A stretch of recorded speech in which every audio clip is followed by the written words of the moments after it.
I watched the other one first. Okay, it's not a magic mind, this principle of efficiency. Obviously, things would leave the standard to some degree, but you just have some sort of statistics of how likely it was to get very far away. And in the mass web, the idea is that there's forces on you that keep you in this kind of an equilibrium state that changes and shifts. And why would that be? Why would you have that?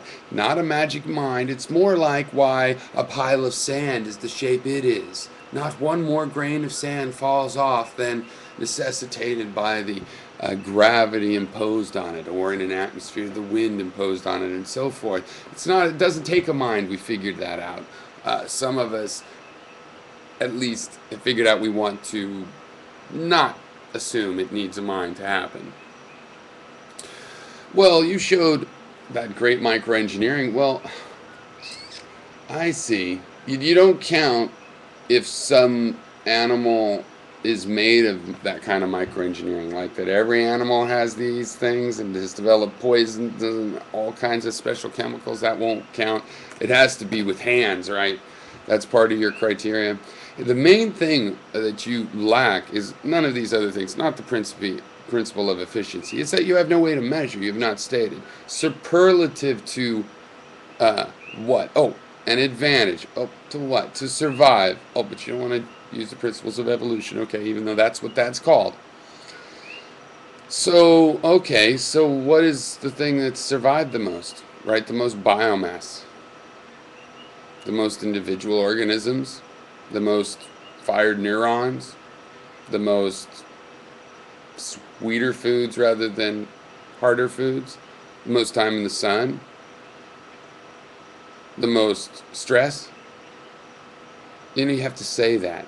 You have to say that when you want to make an objective argument about superiority. Uh, and in the end, it's only going to be superior by the criteria you choose, and you'll have to debate that criteria and whether it's superior to the other criteria. So good luck with that, considering that I haven't tried it, but my use of induction on the task involved tells me you're not ever going to finish that. If all you're saying is humans are surviving better than other animals, again, that's because we've spread and we have a kind of domination, or rather, our leaders do, our owners, whoever's running this thing.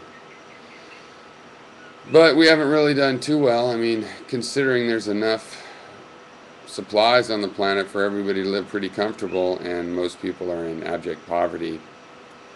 Yeah, I'm actually almost offended at this kind of aggrandizement.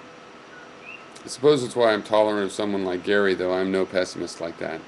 I believe in the potential of humans, and I know there's a subculture that is individuable, and I think it thinks long term and it's going to make it.